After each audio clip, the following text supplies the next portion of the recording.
జాగరణ చేస్తున్నాడు అన్న మాటకు అర్థం ఏమిటంటే ఆ రోజున మెలకువగా ఉన్నాడు అంటే తనని తాను పరిశీలిస్తున్నాడు, జాగ్రత్త పడుతున్నాడు. ఎందుకు మెలకువగా ఉన్నాడు అంటే ఏదైనా తనని పట్టుకోకూడనిది వచ్చి పట్టుకుంటుందేమో అని జాగ్రత్త పడుతున్నాడు. ఎక్కడి నుంచి వచ్చి పట్టుకుంటుంది? ఏదో బయట నుంచి వచ్చి పట్టుకునేది కాదు. కొన్ని కోట్ల జన్మల నుంచి మళ్ళీ పుట్టి మళ్ళీ చచ్చి మళ్ళీ పుట్టి మళ్ళీ చచ్చి జనన మరణ చక్రమనందు తిరగడానికి కారణం అరిషడ్వర్గములకు వశం కావడం. కామక్రోధ లోభ మద మోహ మాత్సర్యములనేటటువంటి 6 శత్రువులు ఎక్కడో ఉండరు, ఇక్కడే కూర్చుని ఉంటారు.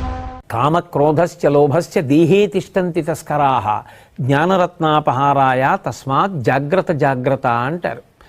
ఎప్పుడూ జాగ్రత్తగా ఉండు, అవి ఎప్పుడు పైకి లేస్తాయో తెలీదు.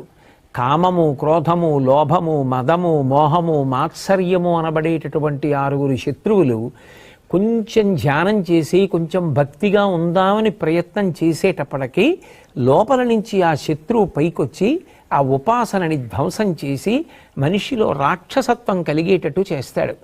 ఒక రాత్రంతా జాగరణ చేయడము అన్న మాటకు అర్థం ఏమిటంటే ఇటువంటివి తన దరికి చేరకుండా ఉండడానికి జాగ్రత్త పడడాన్ని అభ్యాసం చేస్తాడు. వీటన్నిటికీ విరుగుడేమిటి అంటే అవి మనని పట్టుకున్నాయి, మనం దాన్ని పట్టుకోలేదు. కామం నన్ను పట్టుకుంది, కామాన్ని నేను పట్టుకోలేదు. కోపం నన్ను పట్టుకుంటుంది, కోపాన్ని నేను పట్టుకోలేదు. లోభం నన్ను పట్టుకుంది, నేను లోభాన్ని పట్టుకోలేదు. అవి నన్ను వదిలిపెట్టాలంటే దానికి పరిష్కారం ఏమిటంటే ఏది చూస్తే దానికి చికాకు కలుగుతుందో అది కనపడితే అది వదిలేస్తుంది.